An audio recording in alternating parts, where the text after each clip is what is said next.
The rain drummed against the windows as Adrian Royce, a self-made millionaire known for his cold, calculated demeanor, entered his sister Amelia's home.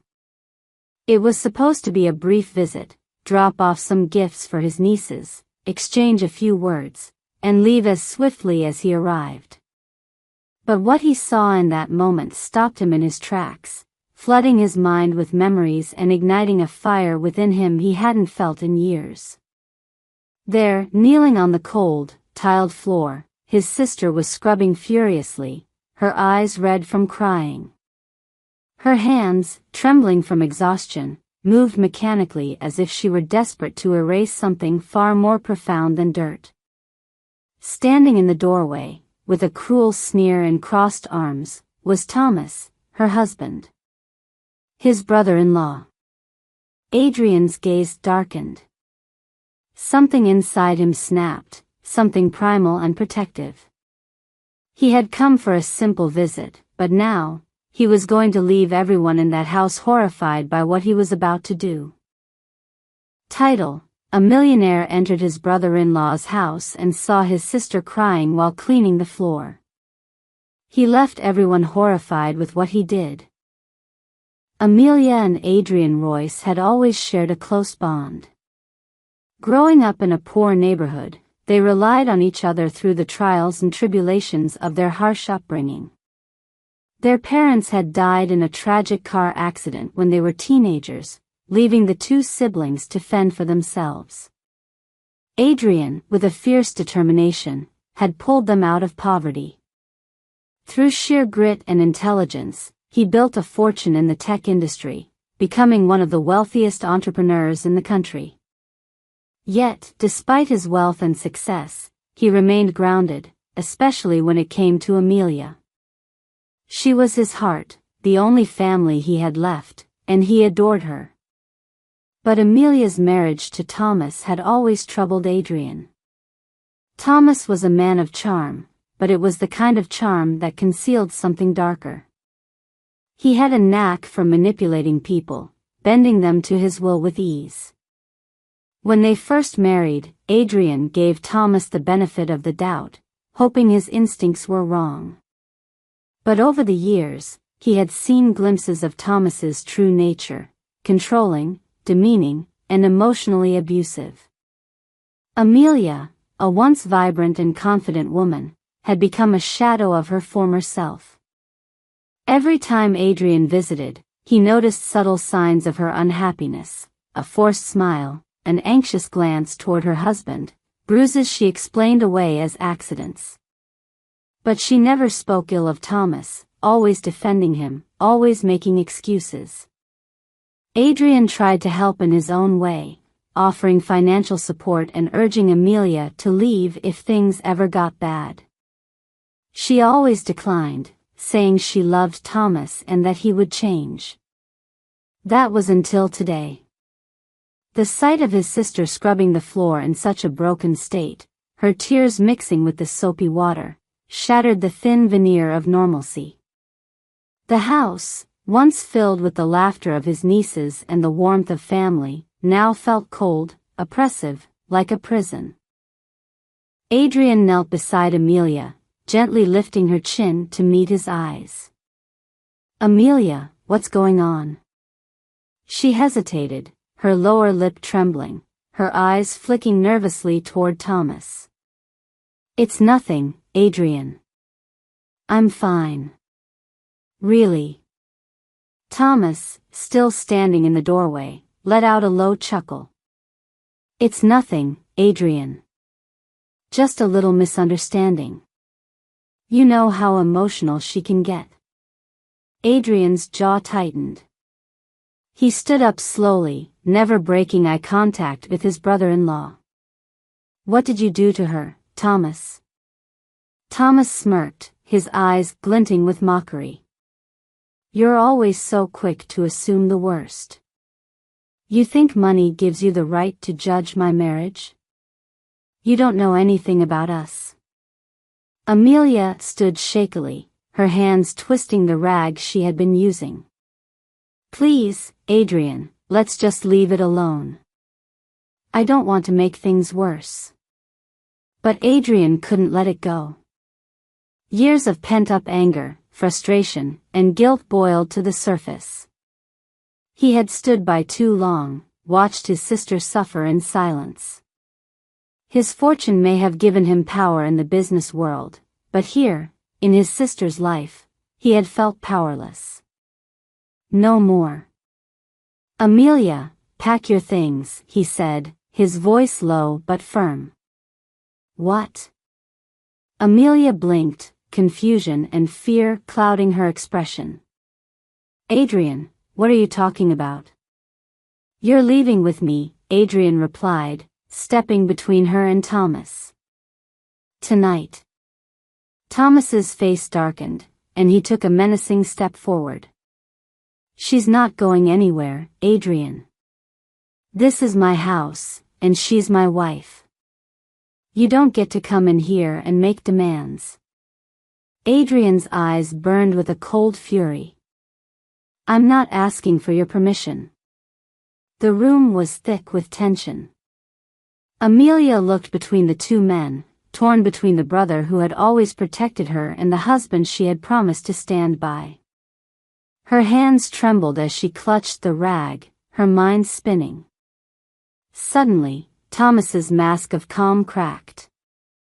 He lunged forward, grabbing Amelia by the arm, his fingers digging into her skin.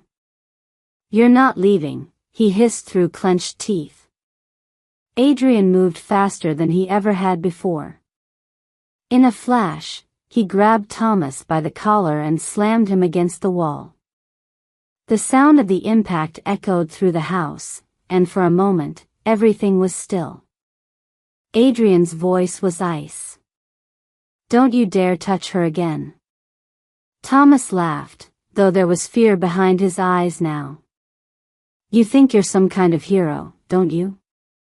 The rich brother coming to save the damsel in distress. You have no idea what our life is like. She's not your responsibility. She's mine. Not anymore, Adrian growled. You've had your chance to be a decent husband. Now, she's coming with me. Amelia's breath hitched as she watched the confrontation. She had never seen her brother like this, so fierce, so unrelenting. Her heart pounded in her chest, torn between loyalty to her marriage vows and the overwhelming need to escape the prison her life had become. The tension broke as the front door swung open, and the sound of tiny footsteps filled the hallway. Amelia's two young daughters, Lily and Emily, came running into the room, their laughter a stark contrast to the violence that had just unfolded. Mommy! Uncle Adrian, they squealed, running up to their mother and wrapping their arms around her legs. Adrian's eyes softened as he looked down at his nieces, their innocence piercing through the darkness of the moment. For a brief second, the house felt like a home again. But Thomas wasn't finished. He straightened his collar, glaring at Adrian with venom. You think you can just take her? What about the kids? What are you going to do, break up their family? The question hung in the air, heavy and painful. Amelia's heart wrenched as she looked at her daughters, their bright eyes full of love and trust. Could she really tear them away from their father? Could she uproot their lives because of her own suffering? I can't, she whispered, her voice breaking. Adrian, I can't leave them. Adrian looked at his sister, seeing the weight of the world on her shoulders. He could feel the conflict raging inside her, the guilt, the fear, the love for her children. But he also knew that if she stayed, the cycle of abuse would continue, and it would only be a matter of time before her daughters became collateral damage. He knelt down, placing a hand gently on Amelia's shoulder. Amelia, listen to me. You can still be a mother to them, but you don't have to stay here. You deserve better than this. Thomas scoffed. You really think you can give her a better life?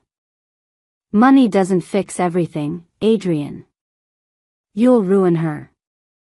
You'll ruin them. Adrian stood, his eyes steely.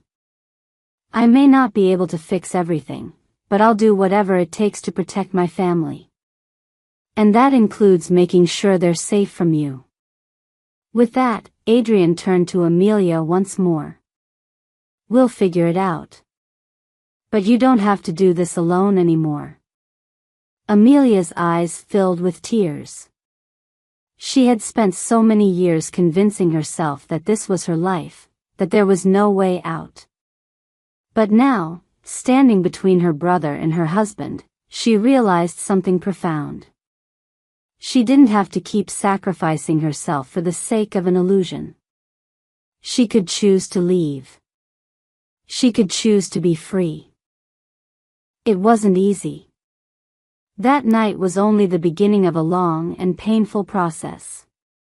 Amelia packed her things, took her daughters, and left the house she had once called home. There were tears, arguments, and moments of doubt. But through it all, Adrian was there, supporting her, guiding her, reminding her that she was stronger than she knew. Thomas fought back, of course. He tried to manipulate the situation, turning it into a legal battle, trying to use the children as leverage. But Adrian's wealth and influence ensured that Amelia had the best legal representation, and over time, Thomas's grip on their lives weakened. In the end, Amelia was awarded full custody of the children, and with Adrian's help, she rebuilt her life. It wasn't the life she had imagined when she first married Thomas, but it was a life filled with peace, security, and love, the kind of love that her brother had always shown her. As for Adrian, the events of that night changed him too. He had always thought that money and success were the measures of a man's worth, but he realized that real wealth came from the people you protect, the family you stand by, no matter the cost. And as he watched his sister and nieces thrive, he knew that in saving them, he had saved himself too. The end.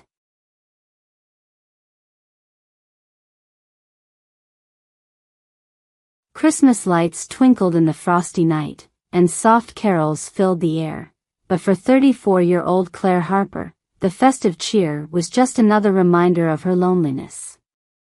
She had been burned too many times in love, and the thought of trying again seemed foolish. Yet, when her best friend Sarah begged her to go on a blind date on Christmas Eve, claiming it might be the miracle she needed, Claire reluctantly agreed.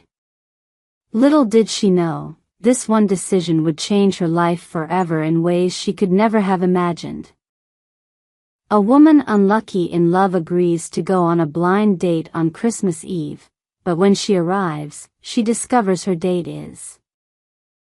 Claire sat in her cozy apartment, staring at her phone. It was 6 p.m. on Christmas Eve, and she was dressed in a simple red dress Sarah had picked for her. She wasn't sure what she hated more, blind dates or the awkwardness that came with them. After years of heartbreak, her fiancé leaving her at the altar, a 2-year relationship ending when her partner cheated, Claire had sworn off love. Sarah had insisted, this guy, James, is different. He's smart, charming, and looking for someone like you. Trust me, Claire, you need this. Reluctantly, Claire agreed. She sighed as she grabbed her purse and headed out into the snowy night, still skeptical of the so-called Christmas magic Sarah believed in. The mysterious invitation. The restaurant, the Silver Bell, was cozy and elegant, with fairy lights wrapped around every corner. Claire stepped inside, brushing off the snow from her coat. The hostess guided her to a secluded table by the window, where a single envelope awaited her. The note inside read, Claire, I'll be a little late. Order something warm and enjoy the music. Can't wait to meet you. James. Claire frowned. This wasn't a great start. Who arrives late for a first date on Christmas Eve? But the soft hum of a jazz band and the aroma of freshly baked bread lulled her into staying. Minutes turned into an hour, and Claire's patience wore thin. Just as she was about to leave, a tall man in a sharp black coat approached her table. "Claire Harper?" he asked, his voice deep and soothing. Claire looked up, confused. "Yes. Are you James?" The man smiled but shook his head. "No, I'm Alex. James couldn't make it, so he sent me instead." Claire's heart sank. This was a first, a blind date sending a substitute. She opened her mouth to object but stopped. There was something oddly familiar about Alex's piercing green eyes and crooked smile.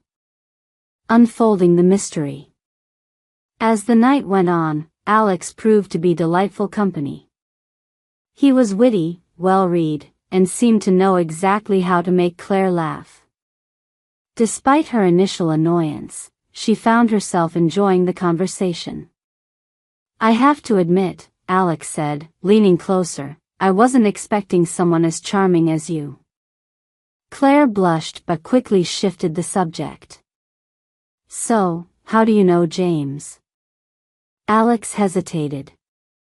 "It's complicated. Let's just say he and I go way back." The vagueness of his response planted a seed of suspicion in Claire's mind. Who was this man? Why had James sent him? After dessert, Alex invited Claire to take a walk through the Christmas market nearby. The night was magical, with snowflakes dancing in the air and children laughing around a giant Christmas tree. Claire felt a spark she hadn't felt in years. As they strolled, Alex suddenly grew serious. "Claire, there's something I need to tell you." Her stomach churned.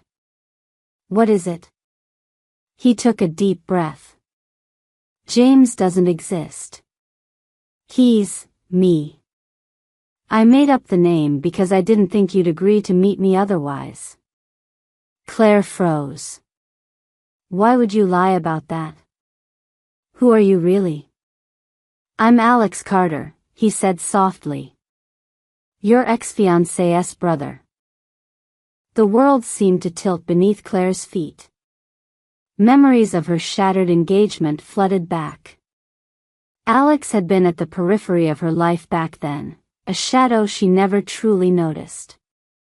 "You have some nerve," she said, her voice trembling. "Why would you do this?" Alex looked genuinely remorseful. "I know how much my brother hurt you, and I hate him for it. But I've also regretted not stepping in when I saw the signs. I wanted to make it right. By tricking me into a date?" Claire snapped. "How is that making anything right?" "I wanted a chance to show you that not all men are like him," Alex said earnestly.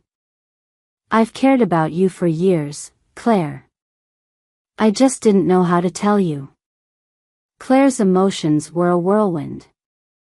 Anger, confusion, and something she couldn't quite name. Could she trust him? Before Claire could respond, a commotion broke out near the market's entrance.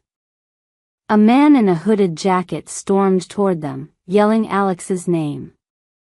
"Alex! You think you can just walk away from this?"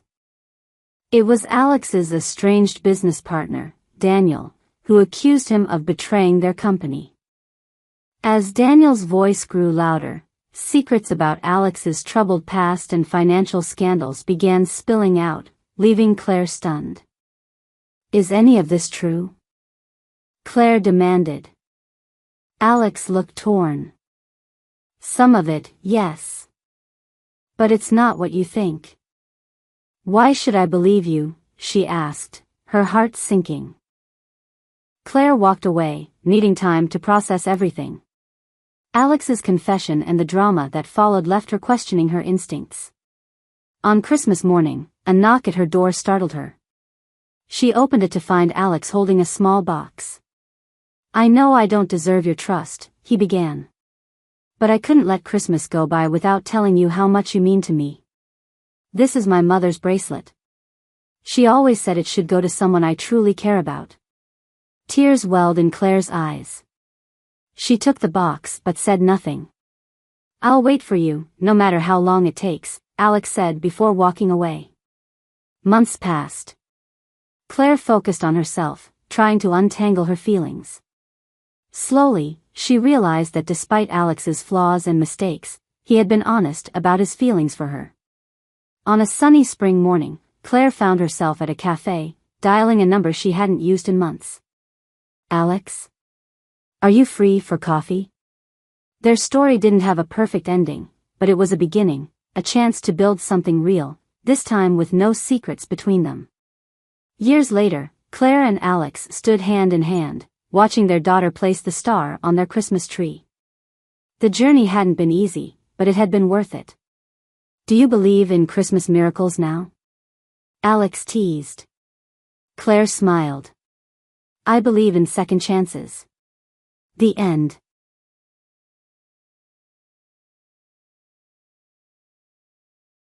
A fierce storm rages on a quiet country road, and in the midst of it, a wealthy man's luxurious car sputters and breaks down. Desperate and soaked, he spots a dim light from a distant farmhouse. As he knocks on the door, he has no idea that this small, rustic home holds secrets darker than the night itself. What begins as a plea for help will unravel into a night that changes his life forever. Title: A millionaire asks a farmer for help after his car breaks down. And when he enters her living room he sees. It had been one of those long, exhausting days where nothing seemed to go right. Stephen Hawkins, a self-made millionaire with the kind of wealth most people only dreamed about, had been driving back from a real estate deal in the city when his sleek black car hit trouble on the desolate country road. The rain poured down like a wall of water, the wind howling through the trees, and the dashboard of his car blinked helplessly, engine failure. Stephen cursed under his breath. His phone had no signal, and the GPS showed nothing but endless fields around him. He wasn't the type to panic, but the thought of spending the night stranded here in the middle of nowhere was unnerving. Just when he was about to settle into a long, uncomfortable wait, a faint glimmer of light caught his eye through the rain, a farmhouse in the distance. Relief washed over him. He grabbed his coat and stepped out into the storm, bracing against the wind and rain, and made his way to the house. It was a simple place, far from the grandeur he was used to. The paint on the farmhouse was peeling, and the fence surrounding it was crooked, but it looked warm, inviting, and dry. As he approached the porch, he knocked on the door, hoping the residents weren't the kind to turn away a stranger at this late hour. To his surprise, the door opened almost immediately, revealing a woman in her mid-30s, her face framed by dark, damp hair. She looked tired but kind. Her clothes were simple, a faded plaid shirt and worn jeans. "Can I help you?" she asked, her eyes wary but not unfriendly. "My car broke down about a mile up the road," Stephen explained, his voice nearly drowned out by the storm. "I was hoping I could use your phone or maybe just wait here until the rain lets up." The woman studied him for a moment, and then, with a small nod, she stepped aside. "Come in." He entered, grateful to be out of the downpour, but as soon as he stepped inside, something stopped him cold. Her living room wasn't what he expected. The rustic farmhouse exterior gave way to a shockingly ornate interior. The furniture was plush, antique, and clearly expensive, far too fine for a simple country woman. Paintings adorned the walls, and not the usual pastoral scenes you'd find in a farmhouse, but intricate, dark works of art that evoked deep, unsettling emotions. And there, sitting in the center of the room, was a man. An older man with a stern face, dressed in clothes that, while out of place in the setting, looked like they belonged in a different era, decades past. He stared at Stephen with cold, piercing eyes that sent a shiver down his spine. "I see you've met my father," the woman said, her voice strangely flat now. "He's been expecting you." Stephen blinked in confusion. "Expecting me? That's impossible." "Sit down," the old man interrupted, gesturing to an empty chair across from him. Stephen hesitated but felt an overwhelming sense that refusing wouldn't be wise. The room suddenly felt too small, the walls closing in as tension thickened the air. He took the seat, his mind racing, trying to make sense of the situation. "I don't understand. I've never met you. How could you have been expecting me?" Stephen asked, forcing his voice to stay steady. The old man leaned forward, his hands clasped tightly in front of him. "You're right. You don't understand. But you will soon enough." The woman, still standing by the doorway, watched them both with an unreadable expression. Her eyes flickered with something Stephen couldn't quite place. Fear? Regret? Suddenly, a loud crash echoed from another room, followed by a low, guttural growl. Stephen shot to his feet, his heart pounding. What the hell was that? The woman looked at her father, who gave her a small, almost imperceptible nod. She turned back to Stephen, her face pale. "There's something you need to know before we go any further." Stephen's mind raced. He had come here seeking shelter, a simple phone call, but now he was caught in something far beyond his comprehension. The woman began her tale, her voice trembling as she spoke. Her name was Anna, and this farm had been in her family for generations. But it wasn't just an ordinary farm. Her family was cursed, bound to an ancient agreement made by her ancestors. Every so often, the curse required a sacrifice, an outsider who stumbled upon their home, just as Stephen had done tonight. Stephen recoiled. "This is insane. You expect me to believe this?" Anna's eyes welled with tears. "I don't expect you to believe it. I didn't believe it either, until I saw it for myself. The creature that you heard, it's the one that comes for the sacrifice. If we don't appease it, the curse will take one of us instead." Stephen shook his head, backing toward the door. "No, I'm not staying here for this. I'm leaving, right now." But as he reached for the door, the old man's voice rang out, sharp and commanding. "You can't leave, not yet." Suddenly, the walls seemed to tremble, and a chilling cold filled the room. Stephen felt an invisible force grip him, holding him in place. He struggled, but it was no use. "You see," the old man continued, "this isn't just about you. You were chosen, long before tonight. Your fate was sealed the moment you crossed that road." Stephen's mind reeled as the old man's words sank in. He had always believed he controlled his own destiny, that his wealth and power could shield him from the horrors of life. But here, in this cursed farmhouse, everything he thought he knew was crumbling. "I don't believe in fate," Stephen spat, his voice trembling with defiance. The old man's lips curled into a cruel smile. "It doesn't matter what you believe. It's already happening." Before Stephen could respond, the growling sound from the other room grew louder, more menacing.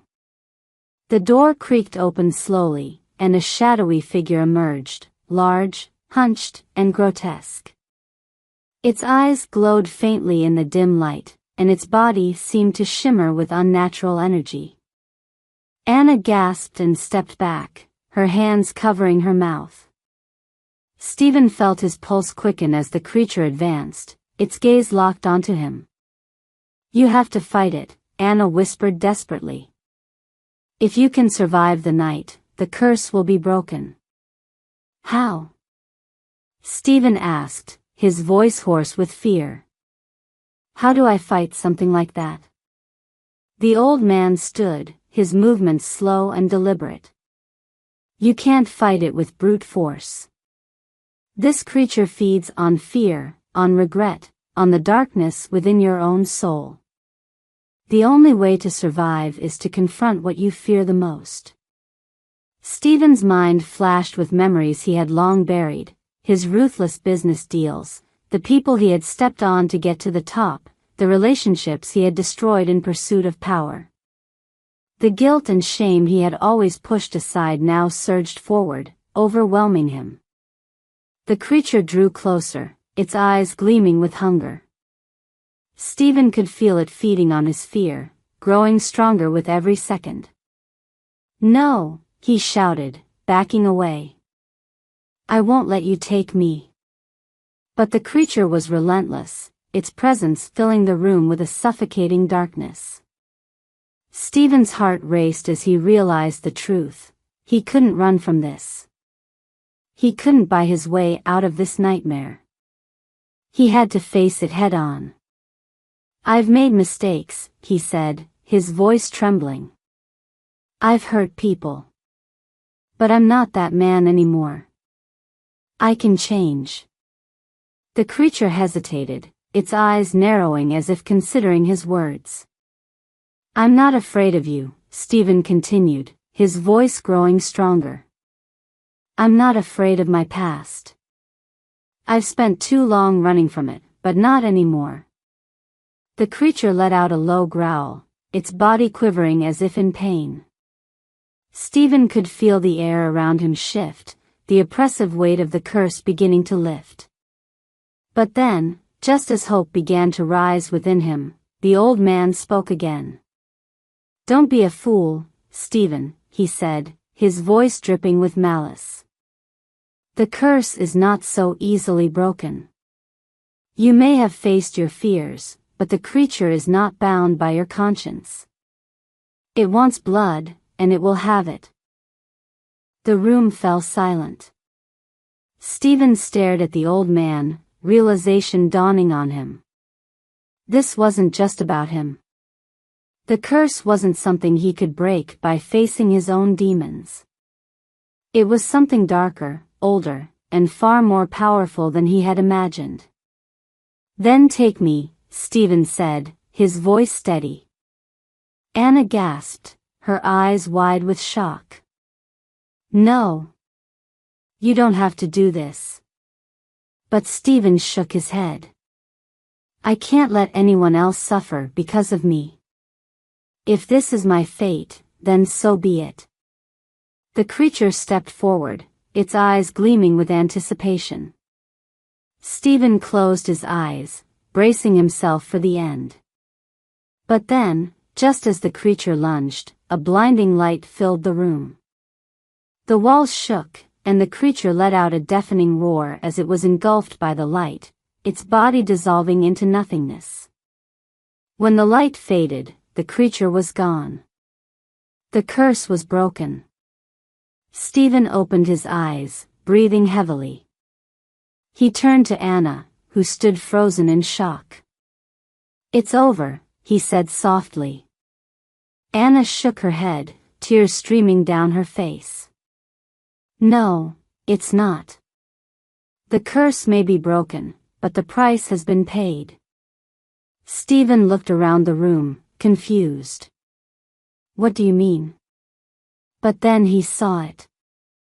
The old man, sitting in his chair, unmoving. His eyes were open, but there was no life in them. He was gone. Anna knelt beside her father, her sobs filling the room. Stephen felt a pang of guilt. The curse may have been broken, but it had cost Anna everything. As he left the farmhouse that night, Stephen knew his life would never be the same. He had come to the farmhouse seeking shelter, but he had found something far more profound, a second chance. The end.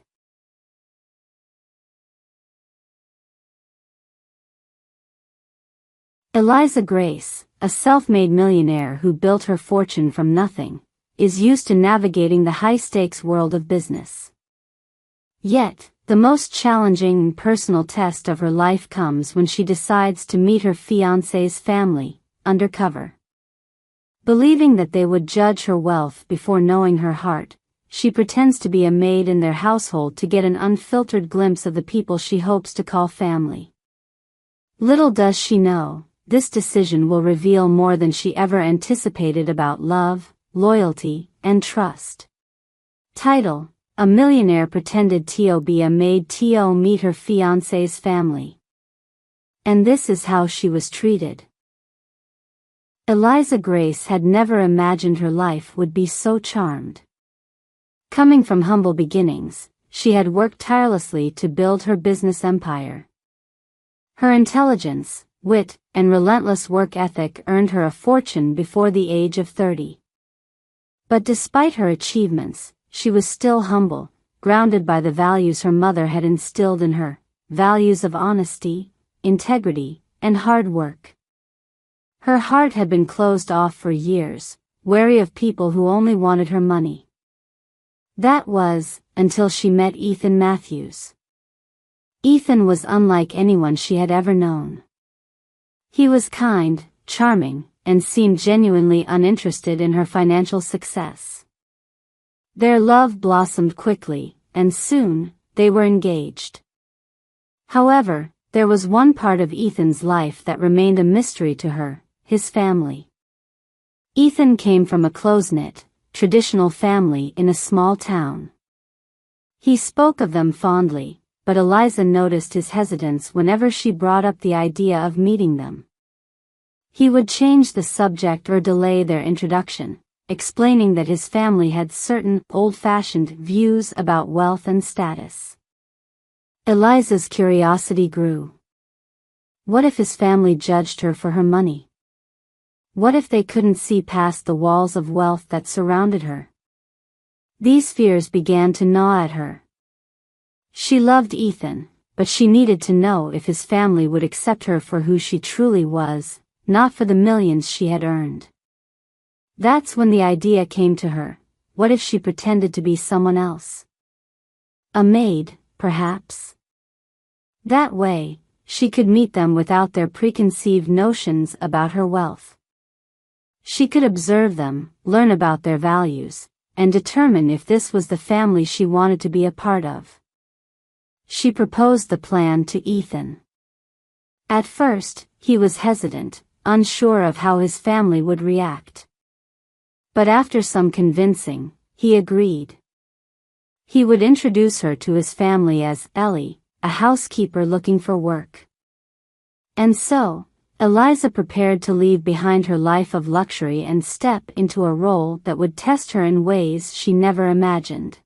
Eliza's arrival at the Matthews family home was nothing short of humbling.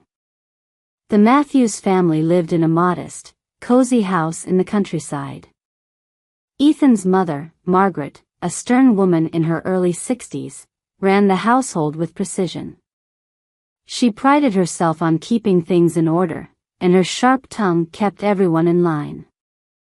Ethan's father, Henry, was a quiet, kind man who seemed content to let his wife take the lead. Ethan introduced Eliza as Ellie, a maid he had hired to help around the house. Margaret gave her a once-over, clearly unimpressed by her appearance. "You'll find we're not a household that needs pampering, Ellie," Margaret said, her tone clipped. "We expect hard work and discipline here." Eliza, swallowing her pride, nodded and got to work. Over the next few days, she scrubbed floors, polished silverware, and cooked meals. It was exhausting, but she did it without complaint. She wanted to see how they treated someone they viewed as beneath them. Henry was kind, often offering her tea or a moment to rest. But Margaret was relentless, criticizing every mistake Eliza made, no matter how small. She was demanding, often cold, and seemed to relish pointing out Eliza's shortcomings. Ethan's younger sister, Lily, was the only bright spot in the household. A college student with dreams of becoming a writer, Lily was kind and empathetic. She treated Eliza with respect, even going out of her way to help her with chores when Margaret wasn't looking. As the days passed, Eliza noticed how Margaret treated Ethan. Despite being a grown man, Ethan was still under his mother's thumb. She controlled every aspect of his life, from his career to his relationships, and he rarely stood up to her. Eliza began to worry. Was this the dynamic she would be marrying into? Could she handle a lifetime of Margaret's domineering ways? One evening, while cleaning the living room, Eliza overheard a conversation between Margaret and Henry. They were discussing Ethan's future, and to her shock, Margaret mentioned that she had been hoping Ethan would marry a woman named Clara, a wealthy socialite from their town. Ethan needs a woman who knows how to maintain our status, Margaret said firmly. Someone with the right background. Not some self-made millionaire who doesn't understand family values. Eliza's heart sank. They already knew about her wealth. They had been discussing her behind her back. But what hurt the most was Margaret's blatant disapproval, not of her money, but of her character. To Margaret, Eliza was nothing more than an outsider who didn't belong in their tight-knit family. That night, Eliza confronted Ethan. "Why didn't you tell me your family?" Ethan, finally finding his voice, stood up. "Mom, you've gone too far. I love Eliza, and I don't care about her money. But I won't let you dictate my life anymore." Margaret, hurt and angry, tried to regain control. "You're making a mistake, Ethan. She's not the right woman for you." Ethan, with newfound determination, took Eliza's hand. "No, Mom. You're the one making a mistake. If you can't accept Eliza, then you're going to lose both of us." The room was thick with tension as the weight of Ethan's words sank in. Margaret, unable to comprehend losing her son, softened. I didn't realize how serious you were," she whispered. "But this deception..." Eliza cut in, her voice firm but calm. "I'm sorry for deceiving you, but I needed to know if I could be a part of this family. I love your son, and I want to build a life with him. But I won't sacrifice my dignity or self-respect to win your approval." In the days that followed, the Matthews family was forced to reckon with the truth. Margaret, after much reflection, realized that her rigid ways were driving her son away. It wasn't easy for her to accept, but she eventually reached out to Eliza, offering a tentative olive branch. "I may not have agreed with how you did things," Margaret said quietly, "but I see now that you care about Ethan. And that's what matters." Eliza, while still wary, accepted the gesture. The relationship would never be perfect, but it was a start. Over time, they found common ground, and while Margaret would never fully relent. The end.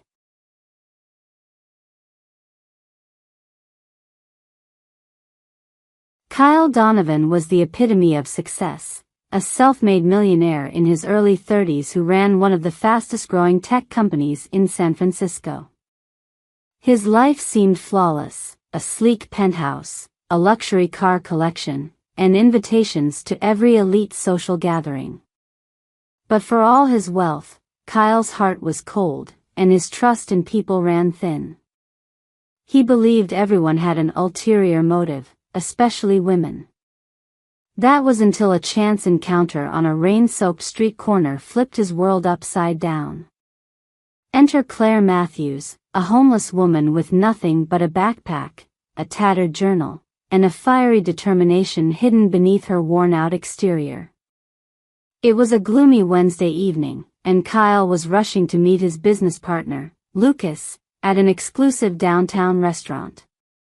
His umbrella had snapped under the ferocious wind, leaving him drenched. As he crossed an alley, a loud argument caught his attention. Claire stood there, clutching her belongings as two men yelled at her for refusing to move from a spot near their coffee shop. Her defiance was admirable, but her trembling hands revealed her fear. Against his better judgment, Kyle stepped in. "Leave her alone," he ordered, his commanding tone silencing the men. Claire, taken aback, stared at him with piercing green eyes. "I didn't ask for your help," she said, her voice sharp but laced with vulnerability. Kyle smirked. "You didn't have to." After the confrontation, Kyle offered to buy Claire a meal. She refused at first, pride getting the better of her, but hunger eventually won. Over greasy burgers and fries at a nearby diner, Claire revealed bits of her story: a failed startup, mounting debts, and losing her home after a series of unfortunate events. Kyle listened intently, intrigued by her quick wit and sharp observations about the business world.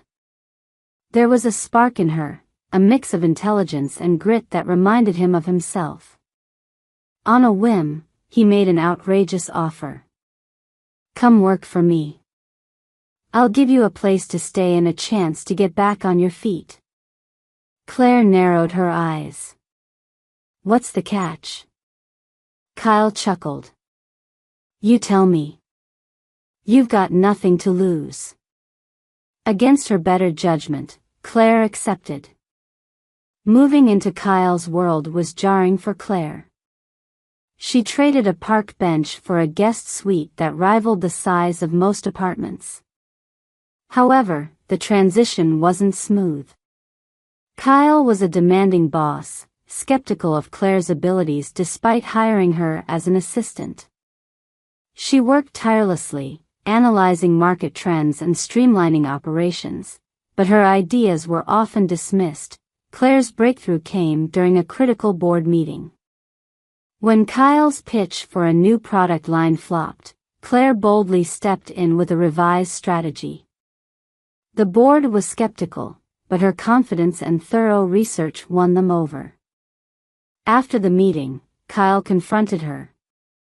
"You had no right to speak for me." Claire met his glare head-on. "Your pitch was weak, and you know it. I saved that deal." To his surprise, Kyle felt a mix of irritation and respect. As weeks turned into months, Claire's influence on the business grew. She uncovered inefficiencies, negotiated better deals, and introduced innovative ideas that began to pay off. But their relationship remained strained. Kyle's guarded nature clashed with Claire's blunt honesty. Tensions boiled over one evening when Kyle accused her of trying to overshadow him. Claire snapped. "Do you think I care about your ego? I'm here because you gave me a chance when no one else would. But if you can't see the value I bring, I'll leave." Kyle was stunned into silence. That night, Kyle reflected on Claire's words. For the first time in years, he admitted he might have been wrong about someone. The next day, he called her into his office. "You're staying," he said simply. "And I'm promoting you to a strategic advisor." Claire raised an eyebrow. "Does this mean you'll actually listen to me?" Kyle smirked. "Don't push your luck." As they shook hands, a fragile trust began to form, a partnership that would change both their lives in ways they couldn't yet imagine. A millionaire's unexpected ally, Claire Matthews, once homeless and overlooked, now had a seat at the table of Kyle Donovan's thriving company. Her ideas were turning heads, but not everyone was thrilled about her rapid ascent. While Kyle began to see her potential, others in his circle grew wary of the woman who had seemingly appeared out of nowhere. Claire wasn't just battling prejudice, she was battling her past. And someone from it was about to resurface.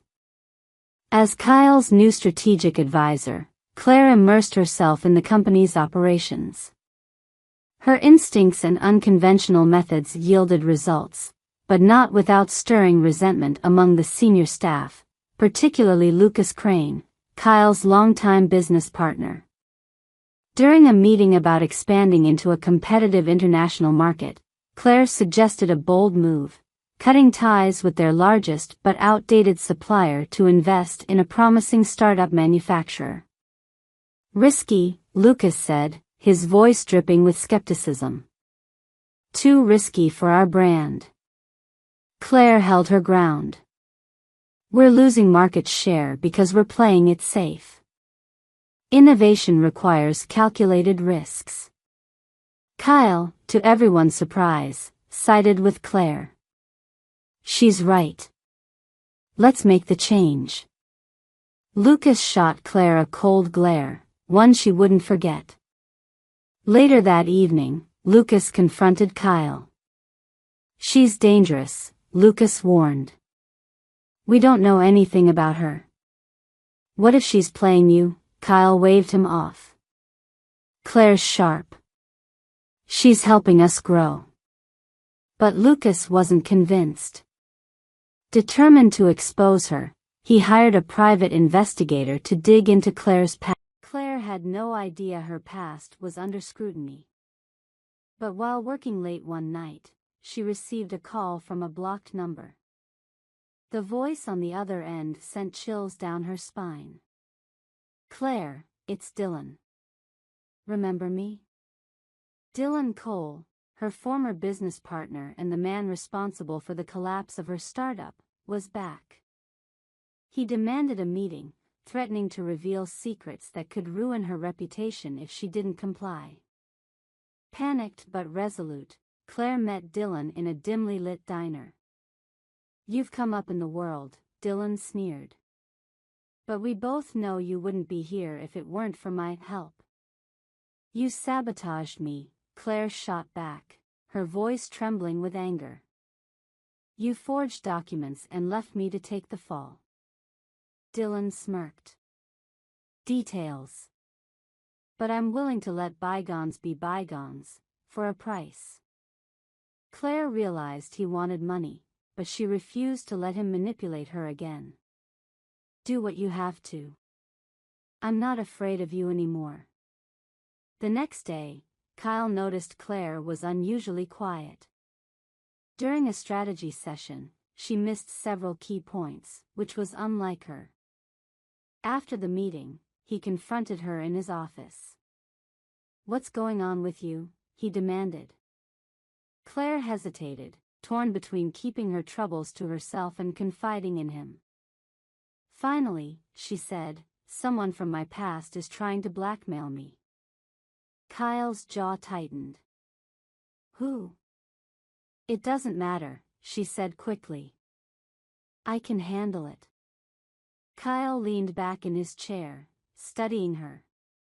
You don't have to handle it alone. If this affects the company, I need to know. Claire's defenses rose. This isn't about the company. It's personal.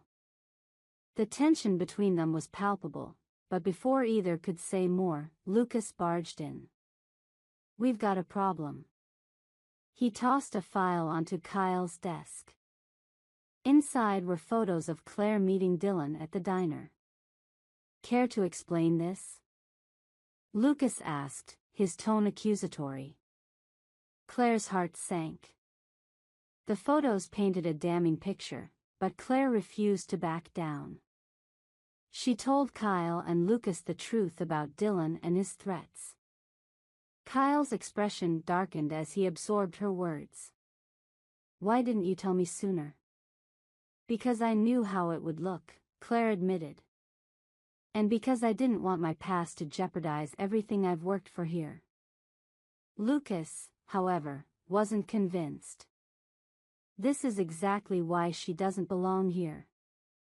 She's a liability, Kyle." But Kyle surprised them both. "If what she's saying is true, she's not the problem, Dylan is." He turned to Claire. "Give me his contact information. I'll handle this." Claire stared at him, both grateful and conflicted. "You don't have to, I do," Kyle interrupted firmly. "You're part of this team, and I protect my team." As Claire left his office, her emotions were a whirlwind. For the first time in years, someone had her back. But she couldn't shake the feeling that this was just the beginning of a bigger battle. Claire thought her past could no longer haunt her, but Dylan's reappearance was a harsh reminder that the ghosts of betrayal don't fade easily.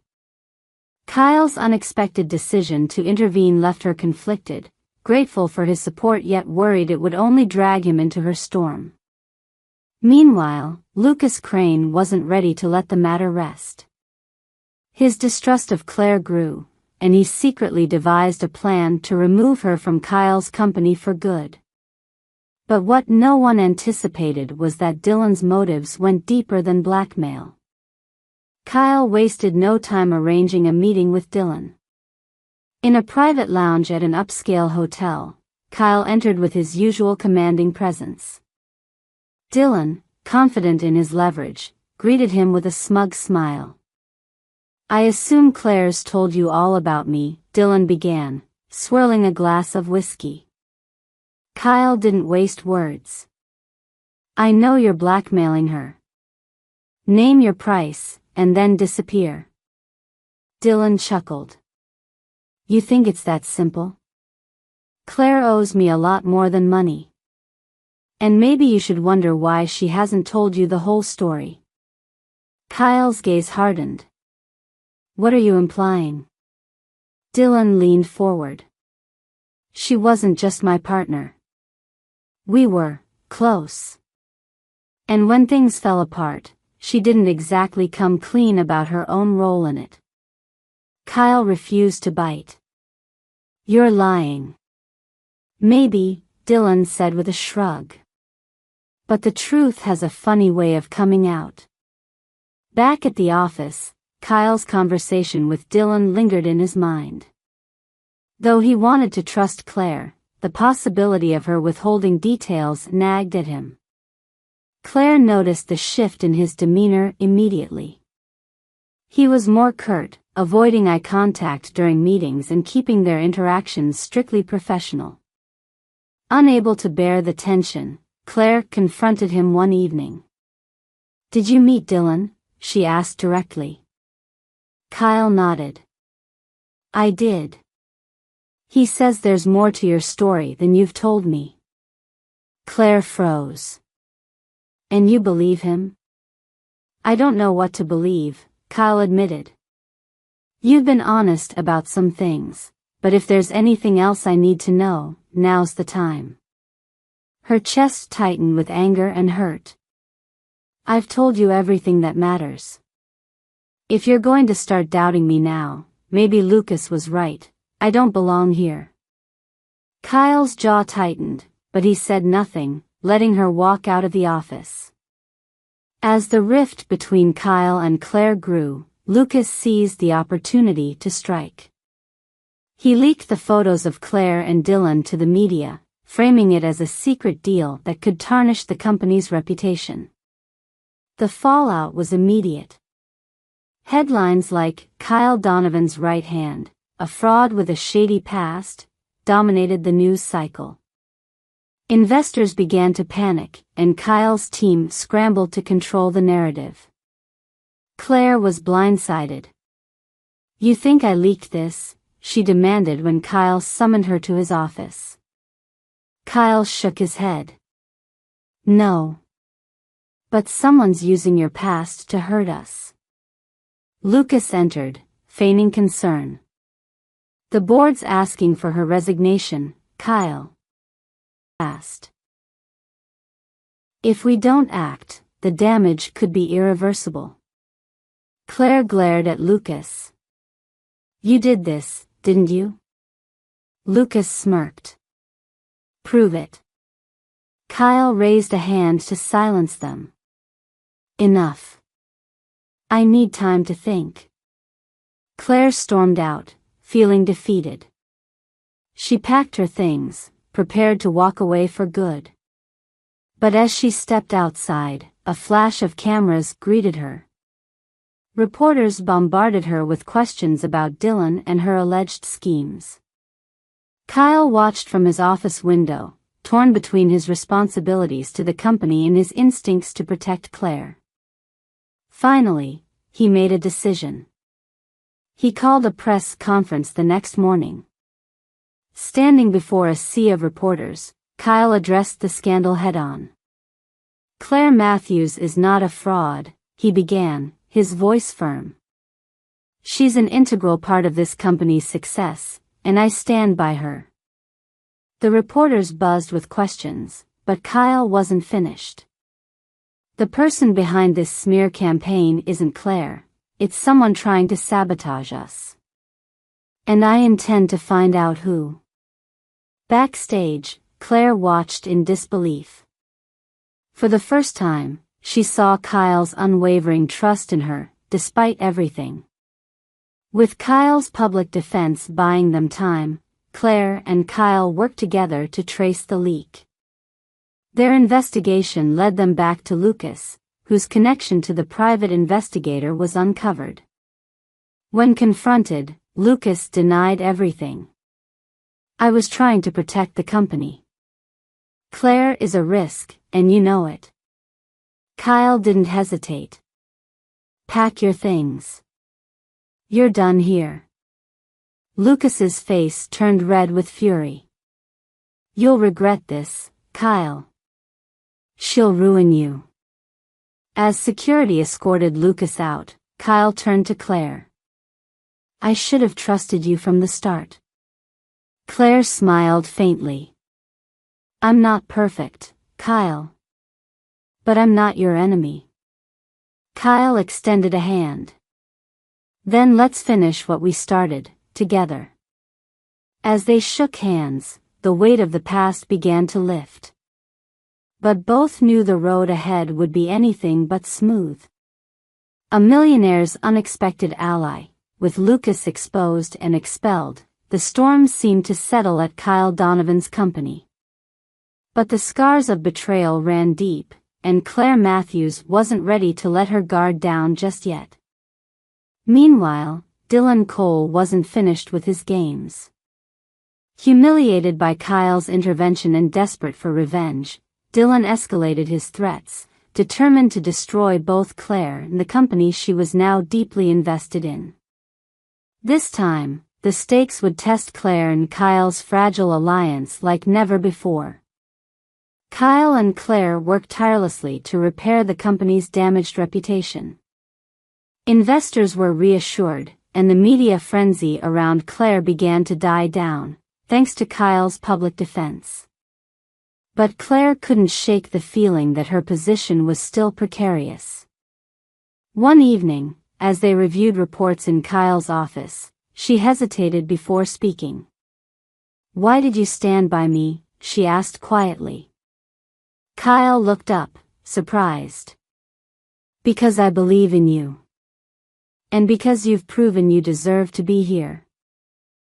Claire smiled faintly. Not many people would have done what you did.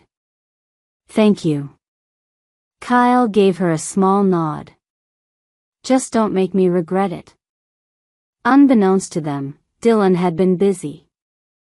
Using his connections, he managed to infiltrate Kyle's company by bribing a disgruntled employee in the finance department. His goal was to sabotage an upcoming merger Kyle had been working on, a deal that could catapult the company into international markets. Dylan's plan began with a cyber attack, leaking sensitive financial documents to the public. The breach sent the company into chaos, with accusations flying and trust within the team unraveling. Claire immediately suspected Dylan's involvement. "This has his fingerprints all over it," she told Kyle during an emergency meeting. Kyle nodded. "Then we need proof. And fast." While investigating the breach, Claire received another call from Dylan. This time, his tone was colder, more menacing. "Impressive how far you've come," he sneered. "But you're still the same desperate girl I knew. Walk away now, or I'll burn everything you've built to the ground." Claire's temper flared. "You think I'm scared of you? Go ahead and try."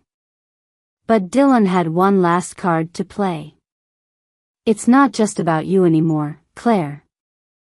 Kyle's company is already crumbling. When it falls, it'll be on your head."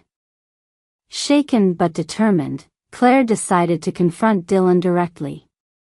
She didn't tell Kyle, knowing he would disapprove, and instead went to meet Dylan alone in a secluded spot outside the city.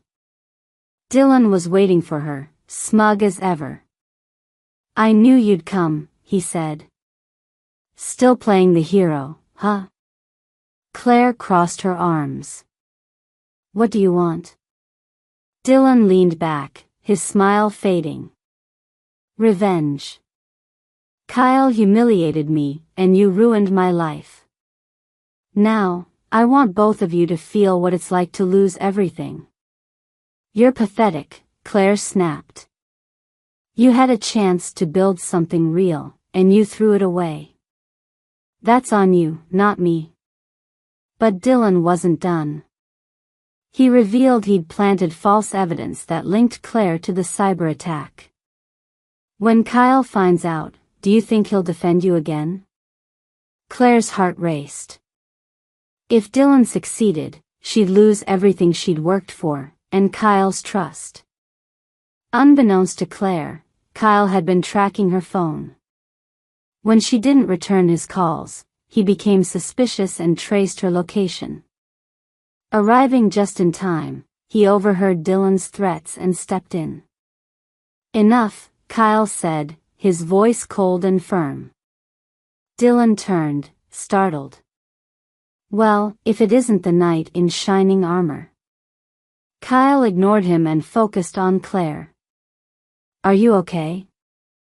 Claire nodded, though her fear was evident. Kyle then turned to Dylan. "You've underestimated her, and me. Whatever you're planning, it ends now." Dylan smirked. Big talk for someone who's about to lose his company. Kyle stepped closer, his tone lethal. "You're the one who's finished. We have enough evidence to take you down, and when I'm done, you won't be able." With Dylan arrested for his role in the cyber attack and the false evidence against Claire exposed, Kyle's company began to stabilize. Claire's reputation was not only restored but elevated. Her determination and loyalty became a cornerstone of the company's new narrative. In the aftermath, Kyle and Claire shared a rare quiet moment on the rooftop of his penthouse. "You didn't have to come after me," Claire said softly. Kyle smirked. "You're part of this team. And I don't abandon my team." Claire chuckled. "You're starting to sound like me." Kyle leaned against the railing, looking out at the city. "Maybe. Or maybe I've just learned to trust the right people." With Dylan Cole behind bars and Kyle Donovan's company back on track, it seemed like the worst was finally over. Claire Matthews, once doubted by everyone, had proven her loyalty and value. But victory came at a cost. She and Kyle had both paid dearly to protect their hard-fought progress. However, every resolution brings new challenges. As Claire settled into her role with newfound confidence, the shadows of Kyle's past began to creep in, threatening not only their professional partnership but also the fragile trust and growing feelings they had started to share. After the chaos surrounding Dylan, Kyle decided to host a celebration dinner for his team at an exclusive restaurant. Claire, unused to such lavish events, felt a mix of pride and apprehension as she mingled with Kyle's top executives. During the evening, Kyle proposed a toast. To resilience, to loyalty, and to a future we've built together. Here's to overcoming challenges and thriving because of them. His gaze lingered on Claire as he spoke, and she felt a warmth rise in her chest. For the first time, she felt like she belonged. But the moment was short-lived. A woman entered the room, commanding attention. Dressed in a striking black gown, she approached Kyle with a confident smile. "Kyle," she said smoothly. "It's been too long." Kyle stiffened, his smile faltering. "Leona." Claire watched the exchange with curiosity, and a twinge of unease. Leona Hayes, Kyle's ex-fiancée and a powerful businesswoman in her own right, had returned to the city after years abroad. Though their engagement had ended on rocky terms, she seemed determined to rekindle their connection. The next day, she visited Kyle's office unannounced. "Don't look so surprised," she said, seating herself across from his desk. "I'm back for business, nothing more." Kyle frowned. "What kind of business?" "I'm leading the acquisition of Vertex Tech," Leona replied, referring to one of Kyle's major competitors. "We'll be neighbors soon." "Isn't that exciting?" Kyle's jaw tightened. He knew Vertex Tech's acquisition would threaten his company's dominance in the tech market. Leona smiled, sensing his discomfort. "Oh, and by the way, I've heard about your new advisor. Claire, isn't it? She seems intriguing. Able to bribe your way out." As Leona began to make moves in the business world, rumors spread that she was poaching key clients from Kyle's company. The board grew anxious, and Kyle became increasingly frustrated. Claire noticed his growing tension and tried to offer solutions. "We need to focus on innovation," she suggested during a strategy meeting. "If we stay ahead of the curve, we can minimize the impact of Vertex's acquisition." Kyle snapped. "I don't need you to tell me how to run my company." Claire blinked, taken aback. "I'm trying to help. I didn't hire you to second-guess me," Kyle interrupted, his tone cold. Hurt but determined, Claire decided to give him space. But as the days passed, their once strong partnership began to fray. Leona, sensing the tension between Kyle and Claire, wasted no time exploiting it. She invited Claire to lunch under the guise of a friendly meeting, only to plant seeds of doubt. "Kyle's a complicated man," Leona said, sipping her wine. "He doesn't trust easily. And when he does, it can be fleeting." Claire frowned. "I'm not sure what you're trying to say." Leona smiled. "I'm saying be careful. Loyalty isn't always reciprocated."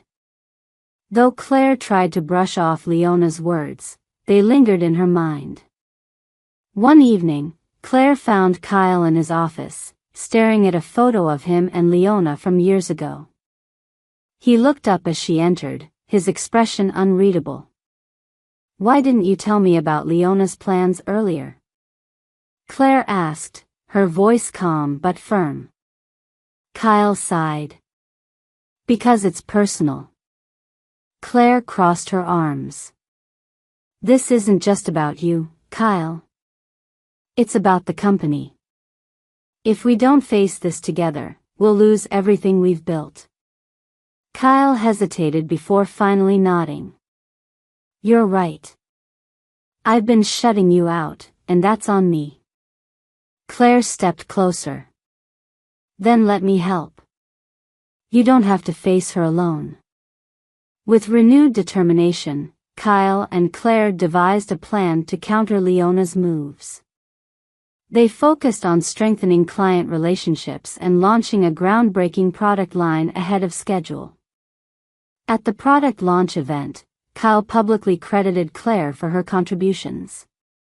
This wouldn't have been possible without her vision and leadership, he said, earning her a standing ovation.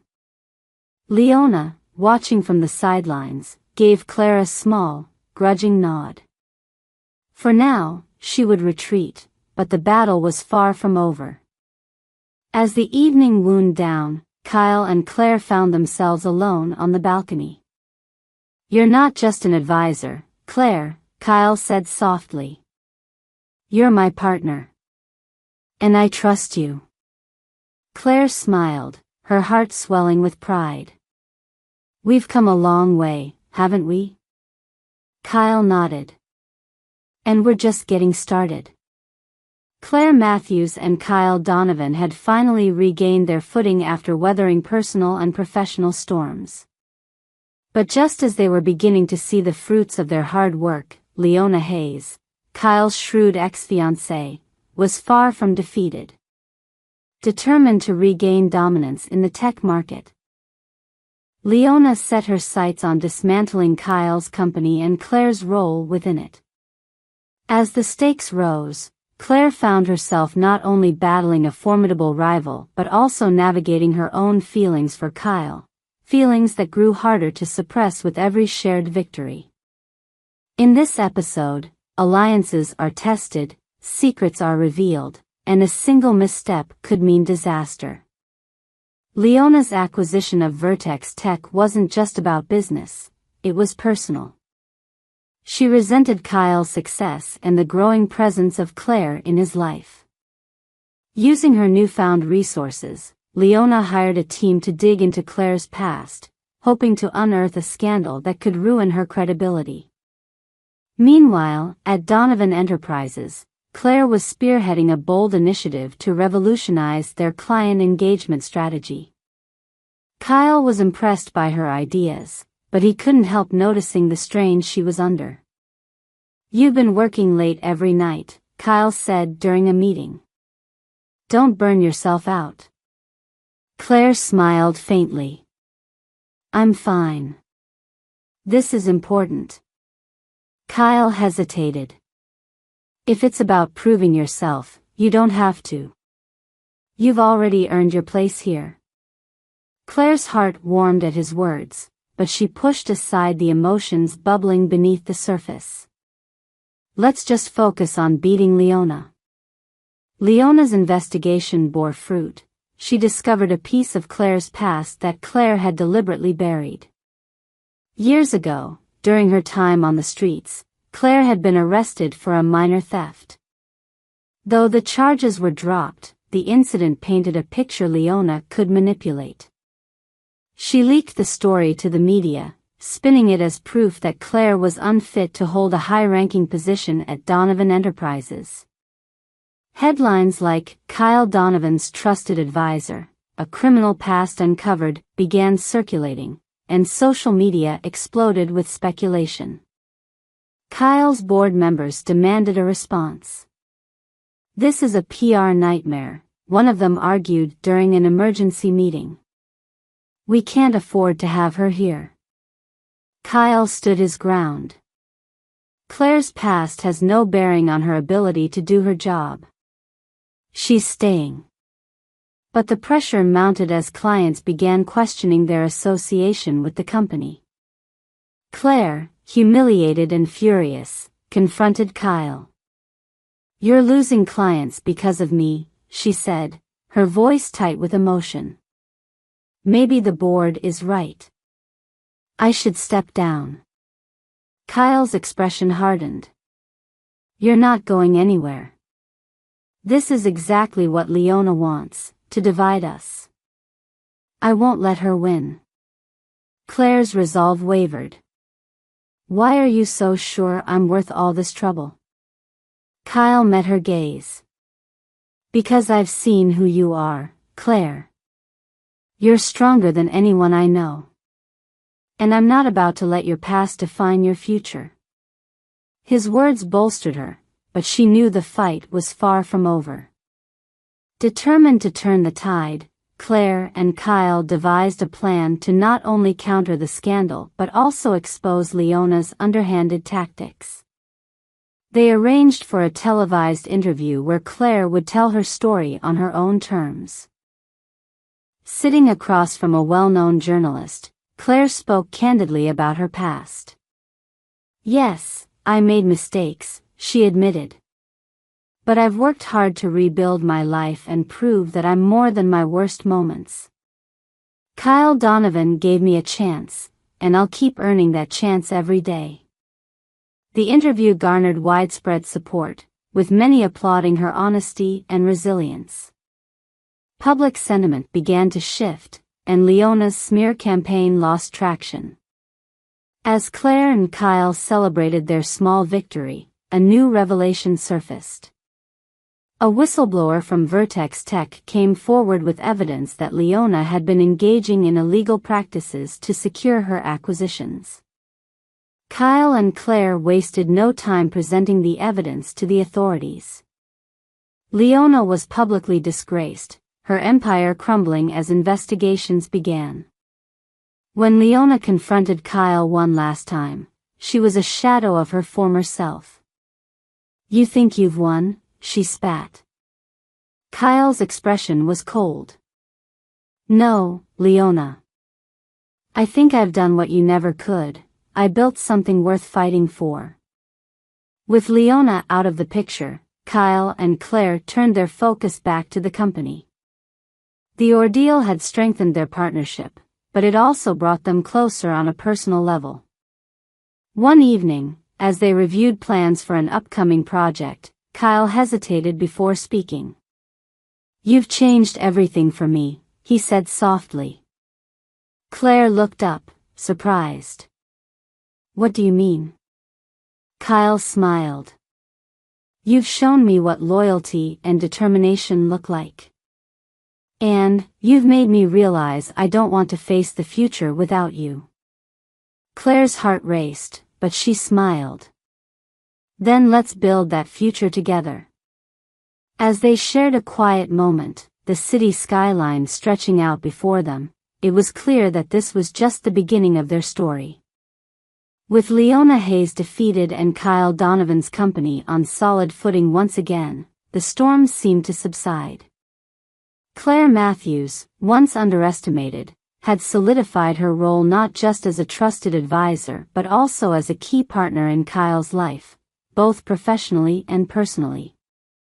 However, peace was fleeting. A new player entered the game, Carter Reynolds, a cunning venture capitalist with a reputation for hostile takeovers. He saw Donovan Enterprises as his next conquest and was willing to go to any lengths to seize control. As Claire and Kyle navigated the next chapter of their journey, their growing relationship faced its most significant challenge yet. Would they stand united, or would Carter's schemes drive them apart?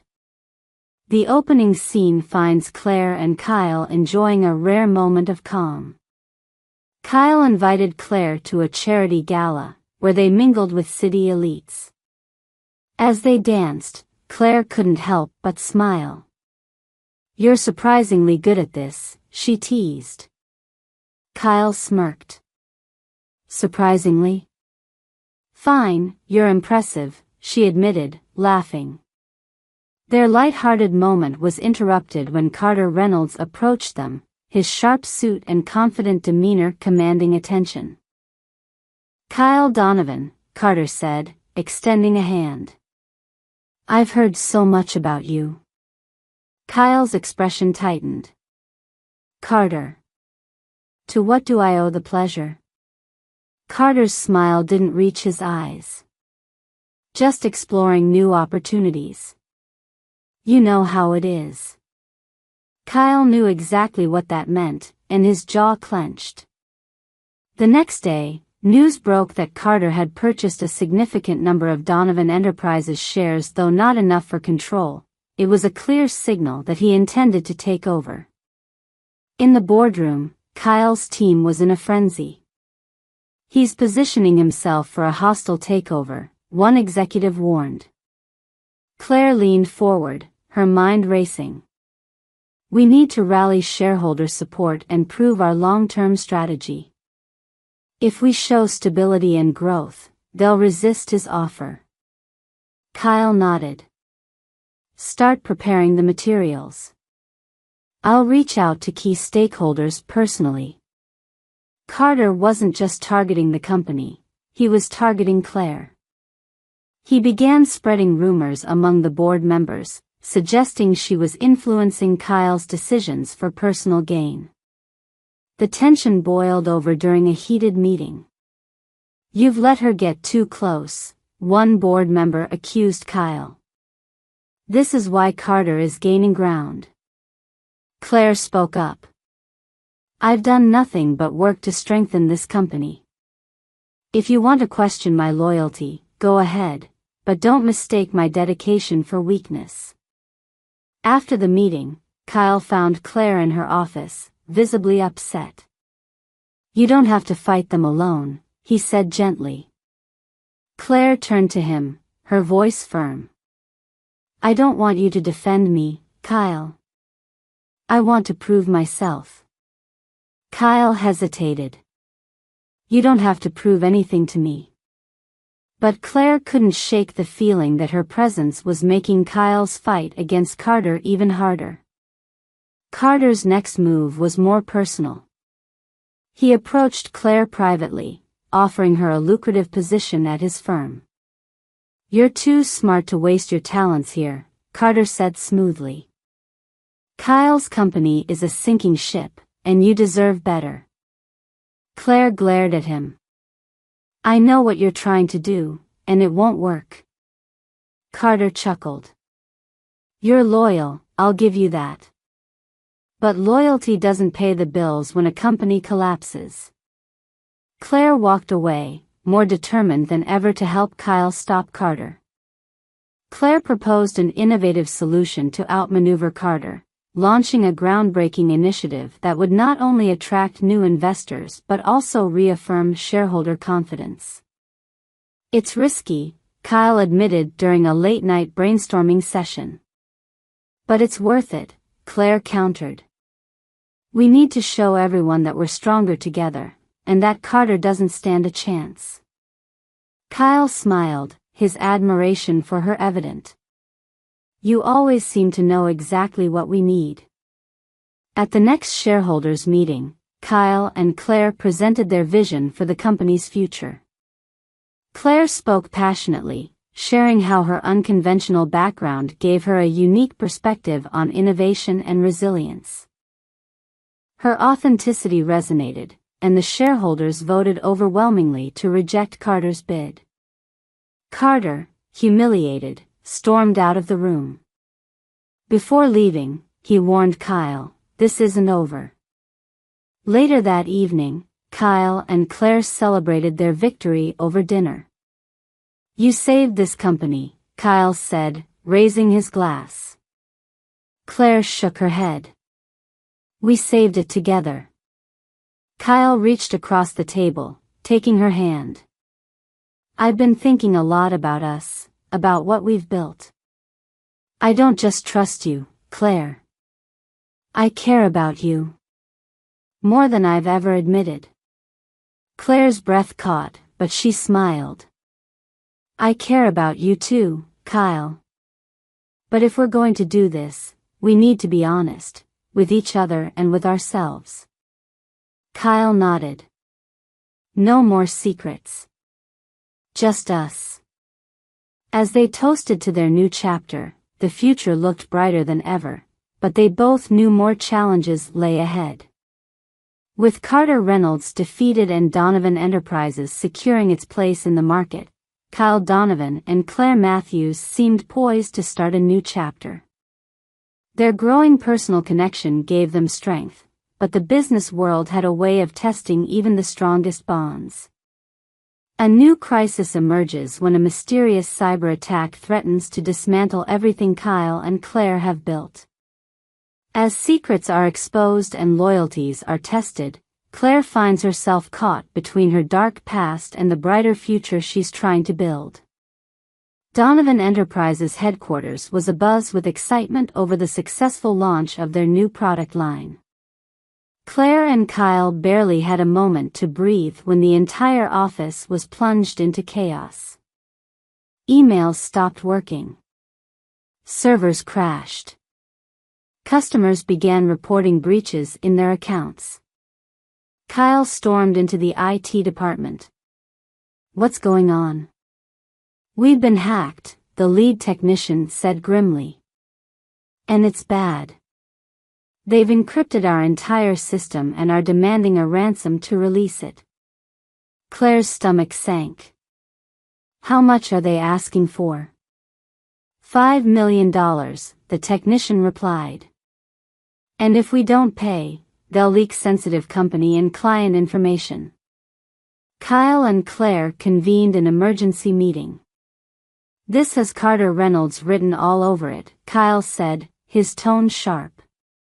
Claire frowned. "It's possible, but this feels different.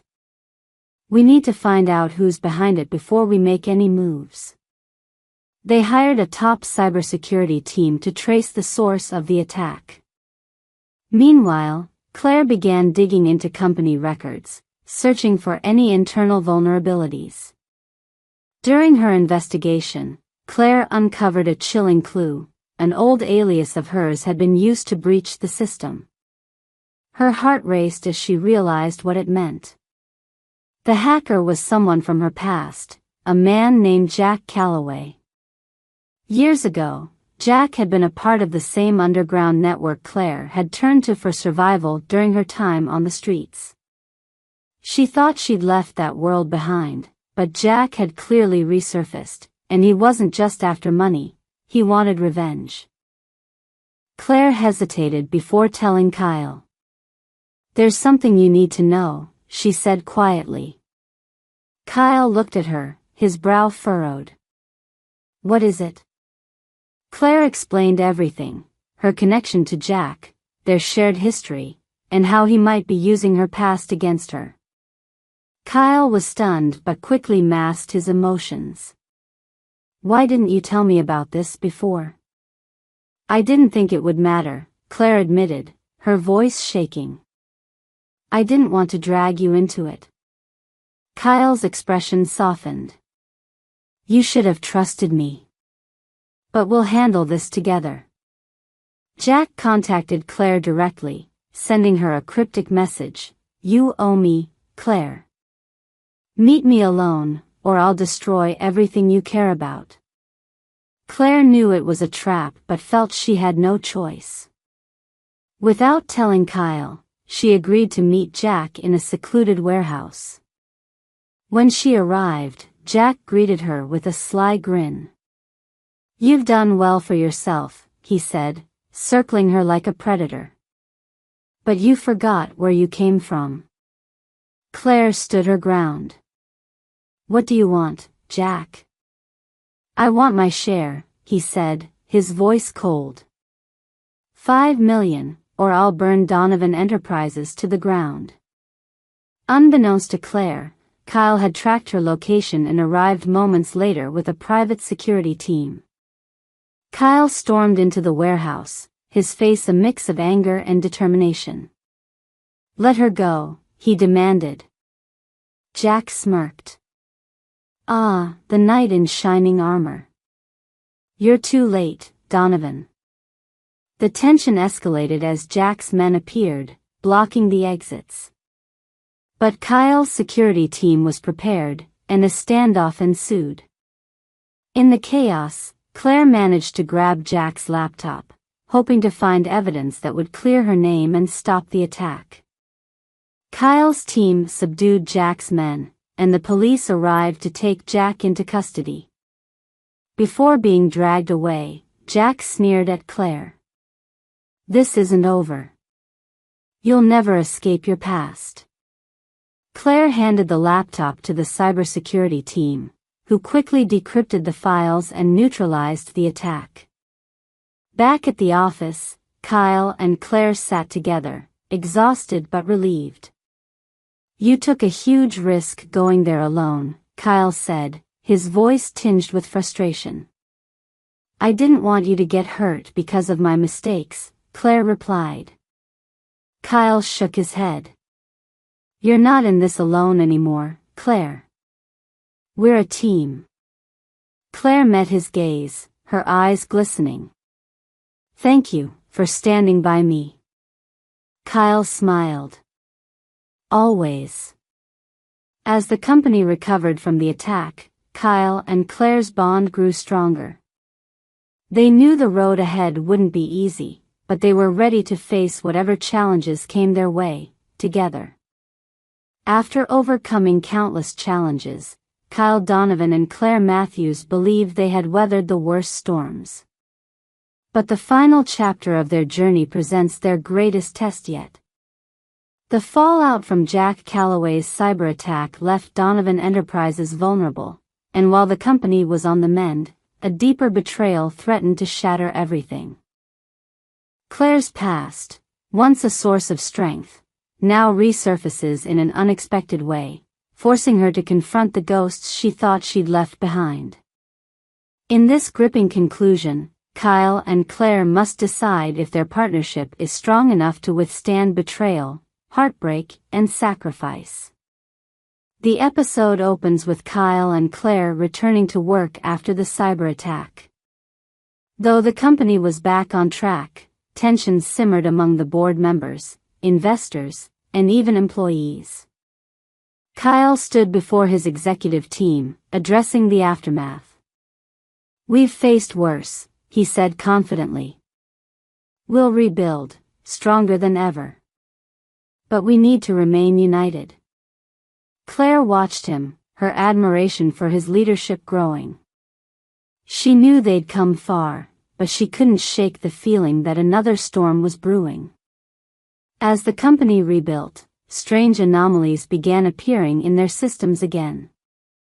Minor glitches, missing files, and unauthorized access attempts suggested someone was still working against them. Claire and Kyle investigated, but the culprit remained elusive. Meanwhile, an anonymous tip to the press claimed Donovan Enterprises was involved in illegal dealings, claims that could destroy their reputation if proven true. Kyle turned to Claire. "This can't be random. Someone inside the company is feeding information to the press." Claire nodded, her mind racing. "We need to find them before it's too late." After weeks of digging, Claire uncovered a shocking truth. The leaks and sabotage were coming from someone she trusted, Kyle's longtime assistant, Laura Jenkins. Laura had been working secretly with Carter Reynolds, who was determined to bring Kyle and Claire down after his earlier defeat. Carter had promised Laura a fortune in exchange for insider information. When confronted, Laura broke down. "I never wanted to hurt you, Kyle," she sobbed. "But Carter offered me more than I could ever dream of. I thought it was just business." Kyle's face darkened with betrayal. "You were like family, Laura. How could you do this?" Claire stepped in, her voice steady. "We need to focus on damage control. If Carter has this information, he's already planning his next move." Carter's next move was bold. He attempted to take over Donovan Enterprises by buying out key shareholders using Laura's stolen data to discredit the company. In a desperate race against time, Claire and Kyle devised a high-risk strategy to expose Carter's underhanded dealings. They gathered evidence of his illegal activities, including Laura's confession and Jack Calloway's earlier statements. At an emergency shareholder meeting, Claire stood before the board and investors, presenting their case. "This company was built on resilience and integrity," she said passionately. "We've faced challenges before, and we've always come out stronger. Carter Reynolds represents everything we stand against.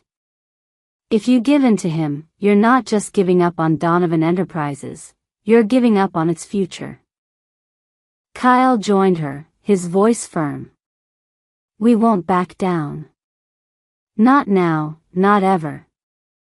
The room erupted in applause as shareholders rallied behind them, rejecting Carter's hostile bid.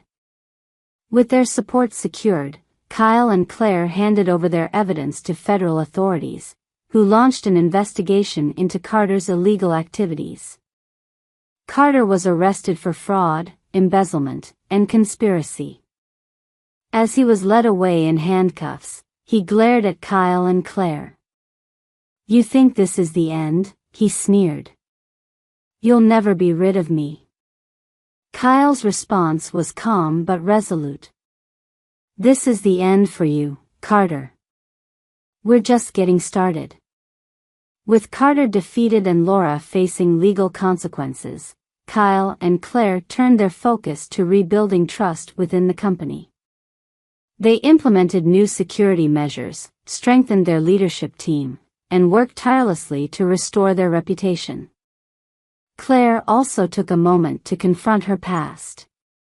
She visited the shelter where she'd once stayed, offering a large donation to support other women who needed a fresh start. You've come a long way, one of the staff members said. Claire smiled. And I'm not done yet. On a quiet evening, Kyle invited Claire to his estate. They sat on the patio, overlooking the city skyline. This feels different, Claire said, breaking the silence. Kyle nodded. It is. For the first time, I feel like everything's finally in its right place. He reached into his pocket, pulling out a small velvet box. Claire's breath caught as he opened it to reveal a simple, elegant ring. Claire Matthews, he said, his voice steady, you've changed my life in ways I never thought possible. You've shown me what it means to fight for something real. Will you marry me? Tears welled in Claire's eyes as she nodded. Yes, Kyle.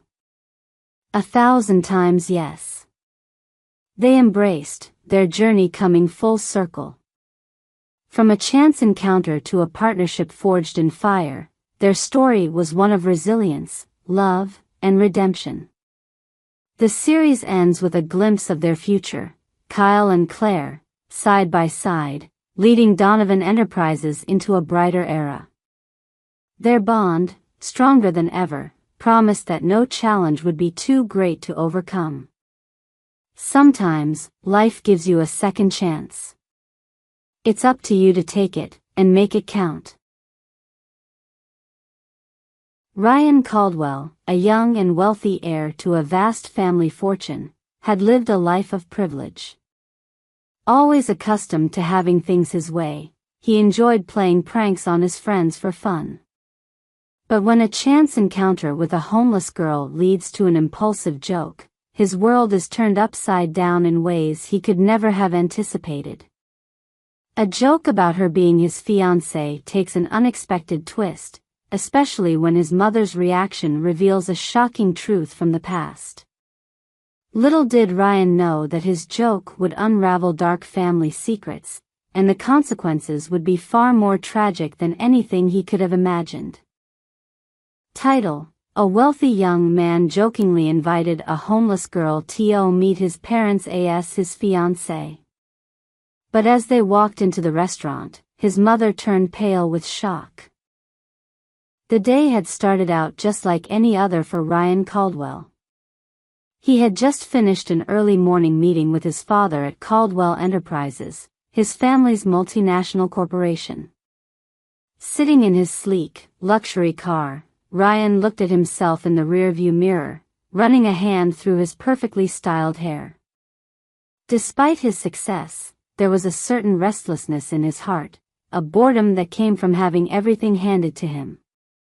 As he drove down the streets of the city, he noticed a small figure huddled near a bus stop. The girl was young, perhaps in her early 20s, wearing tattered clothes that were barely enough to keep her warm in the biting cold. Her hair was messy, and her eyes were dull, reflecting the kind of weariness that came from struggling for survival. Ryan slowed down, his curiosity piqued. He wasn't sure what made him stop that day. Maybe it was the gloomy weather or the fact that the sight of her contrasted so much with the lavish life he led. Whatever the reason, he found himself rolling down the window and calling out to her. "Hey, you need a ride?" The girl looked at him warily, her eyes narrowing in suspicion. She was clearly not used to people like Ryan, handsome, well-dressed, and driving an expensive car, offering her help. "Why would you care?" she muttered, her voice hoarse. Ryan laughed, leaning against his car door. "I don't. But I could use some entertainment. How about this? How would you like to pretend to be my fiancé for a day?" The girl stared at him in disbelief, but Ryan's grin only widened. "My parents are meeting me for lunch at this fancy restaurant. I need a fiancé to impress them. It's a joke, obviously. You in?" The girl blinked, too stunned to speak at first. She glanced at the people around her, then back at him. "You're joking." "Of course, I'm joking," Ryan said, his tone playful. "But if you agree, I'll buy you lunch and drop you off wherever you want afterward. You can even take some of the leftovers." The girl hesitated. She was hungry, starving, really. She hadn't eaten anything substantial in days, and the thought of a warm meal was too tempting to resist. "What's your name?" Ryan asked, breaking the silence. "Alice," she replied, her voice barely audible. "All right, Alice. Let's make today a little more interesting." Ryan opened the passenger door, and after a moment of indecision, Alice climbed in. She glanced nervously at the luxurious interior, feeling out of place, but the warmth of the car was a welcome relief from the cold outside. As they drove to the restaurant, Ryan explained the plan. He would introduce her as his fiancée, and they'd pretend to be madly in love for the duration of lunch. Alice, still wary, agreed silently, unsure of what she was getting herself into but too hungry to care. Ryan's family was known for their wealth and status. His father, Gregory Caldwell, was a stern, imposing figure in the business world, while his mother, Evelyn Caldwell, was known for her elegance and grace.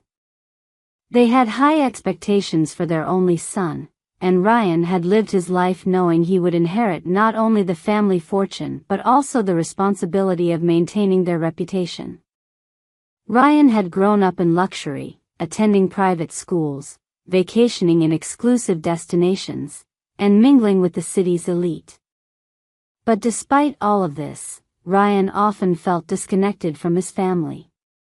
His father was distant, more interested in business than in his son, and his mother, though loving, seemed to be hiding something beneath her polished exterior.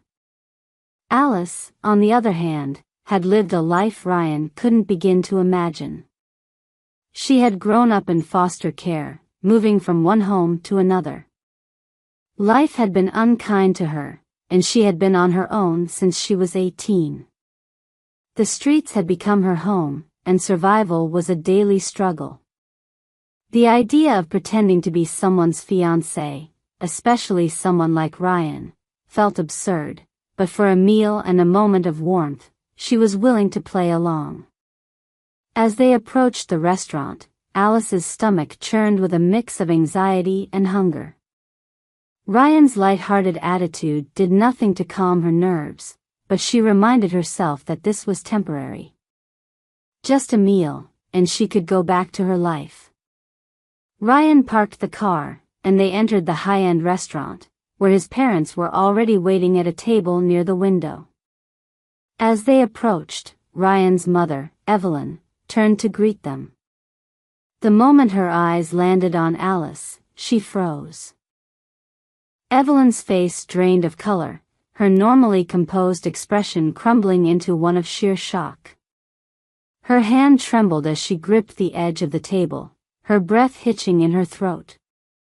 Ryan, oblivious to his mother's reaction, grinned and pulled out a chair for Alice. "Mom, Dad, this is Alice," he announced, his voice light and casual. "My fiancé." Gregory Caldwell raised an eyebrow, clearly confused by the sudden announcement, but it was Evelyn who seemed most affected. She stared at Alice as if she had seen a ghost, her eyes wide with disbelief. "Alice," she whispered, her voice barely audible. "It can't be." Ryan chuckled, thinking his mother's reaction was part of the fun. I know, it's sudden. But we're in love, and I thought it was time you met her." But Evelyn wasn't listening. Her eyes remained fixed on Alice, who shifted uncomfortably under the scrutiny. For a moment, no one spoke, the tension thick in the air. Finally, Gregory cleared his throat. "This is a surprise, Ryan. I didn't know you were seeing anyone." "Well, I thought I'd keep it a secret for a while," Ryan said, still grinning. "But now that we're getting serious, I figured I'd let you in on it." Alice, feeling increasingly uncomfortable, glanced at Evelyn, who still hadn't moved. "Maybe I should go," she murmured, starting to rise from her seat. "No." Evelyn's voice came out louder than she intended, startling everyone at the table. She quickly composed herself, forcing a tight smile. "Please, stay. I'd like to get to know you." Ryan's grin faltered. He had expected his mother to play along, maybe even find the joke amusing, but her reaction was unsettling. There was something in her eyes, fear, perhaps, that made him uneasy. As the meal continued, Evelyn remained unusually quiet, her eyes flickering between Ryan and Alice, while Gregory asked polite questions about how Ryan and Alice had met. Alice, unsure of how much of the story she was supposed to invent, played along as best she could, though her discomfort was palpable. But the more she spoke, the more Evelyn seemed to withdraw into herself, her pale complexion growing even more ashen. By the time dessert was served, Evelyn excused herself, rushing to the restroom. Ryan, now genuinely concerned, followed his mother. He found her leaning against the sink, her hands gripping the porcelain as she stared at her reflection in the mirror. "Mom? What's wrong?" Ryan asked, stepping closer. Evelyn's voice trembled as she spoke. "Where did you find her, Ryan? Where did you meet Alice?" Ryan frowned. "Why does it matter? She's just a girl I met." "No," Evelyn whispered, her voice filled with dread. "She's not just a girl. She's. Evelyn turned to face her son, her eyes filled with tears. "She's your sister." The words hit Ryan like a punch to the gut. He staggered back, shaking his head in disbelief. "What? That's impossible." Evelyn's voice cracked as she explained. "Before I met your father, I was in a relationship. I had a child, but I was young and foolish, and I made a terrible mistake. I gave her up for adoption. I thought I'd never see her again." Ryan's mind reeled as the pieces began to fall into place. The reason his mother had been so shocked, the way she had looked at Alice, it all made sense now. "I don't know how she ended up on the streets," Evelyn continued, tears streaming down her face. But that's her, Ryan. That's my daughter. Ryan's head spun with the revelation.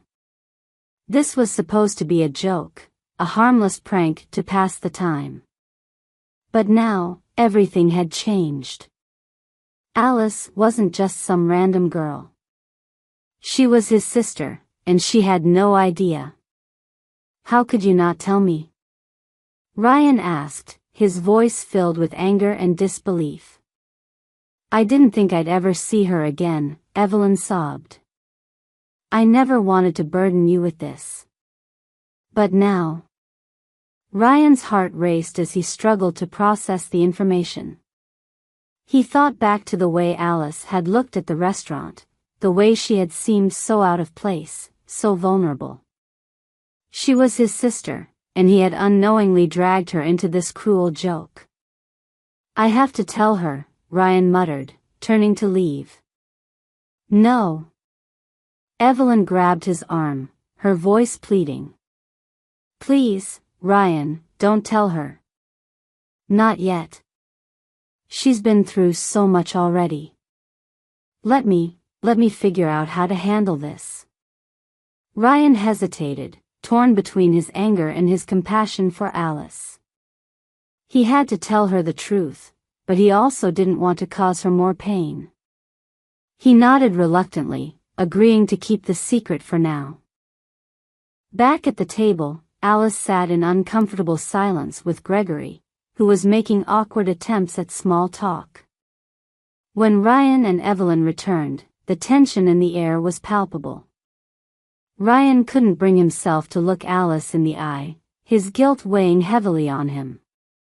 He had made a terrible mistake, and now the truth hung over him like a dark cloud.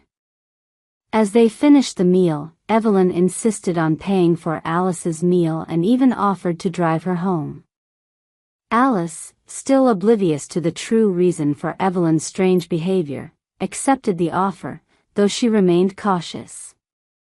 As they drove through the city, Evelyn couldn't stop glancing at Alice in the rearview mirror, her heart breaking with every passing moment. She wanted to tell her the truth, to explain everything, but she knew that now wasn't the time. When they reached Alice's usual spot near the bus stop, she thanked them for the meal and stepped out of the car, disappearing into the night. Ryan sat in silence, watching her walk away.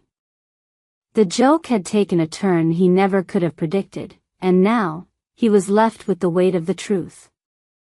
He had found a sister he never knew he had, but in doing so, he had also lost the carefree life he once knew.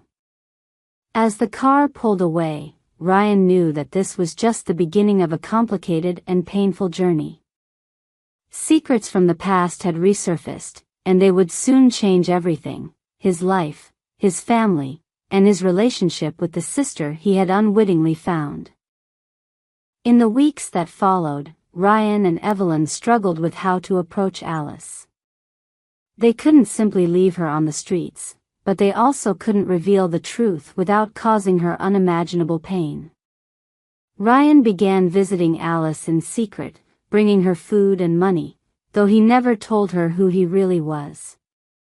He couldn't bear the thought of her hating him for the cruel joke he had played, and yet, he couldn't stay away. As time passed, Alice began to trust him, though she still had no idea of their true connection. She saw Ryan as a strange but kind benefactor, someone who had come into her life for reasons she didn't fully understand. But one day, everything came crashing down. Alice discovered a letter that Evelyn had written but never sent, a letter that revealed the truth about her past, her adoption, and her real family. Horrified and betrayed, Alice confronted Ryan, demanding to know why he had kept such a monumental secret from her. Ryan, filled with regret, explained everything: the joke, the chance encounter, and how he had only learned the truth after they had met. Alice was devastated. The man she had begun to trust had been playing a cruel game with her life, and the family she had always longed for had been right in front of her, yet kept her at a distance. For days, she refused to see Ryan or Evelyn, retreating into the solitude of her harsh life on the streets. But as time passed, she realized that she had been given a chance at something she had never thought possible, a family. In the end, Alice decided to confront her pain and move forward. She returned to Ryan and Evelyn, not with forgiveness, but with the desire to build something new. It would take time, and the scars of their past would never fully heal, but they would try to be a family. Ryan, once a careless prankster, had learned a painful lesson about the consequences of his actions. He had gained a sister, but at a tremendous cost. And while the road ahead would be difficult, they would face it together, bound by the truth that had once torn them apart. In the end, Ryan's joke had revealed more than just a hidden family connection. It had exposed the fragility of trust, the weight of secrets, and the power of forgiveness. Alice, once lost and forgotten, had found her place in a world she never thought she belonged to. And Ryan, once reckless and privileged, had learned the value of compassion and the importance of honesty. Their lives would never be the same, but perhaps, in the midst of all the pain and betrayal, they had found something even more precious, each other. The end.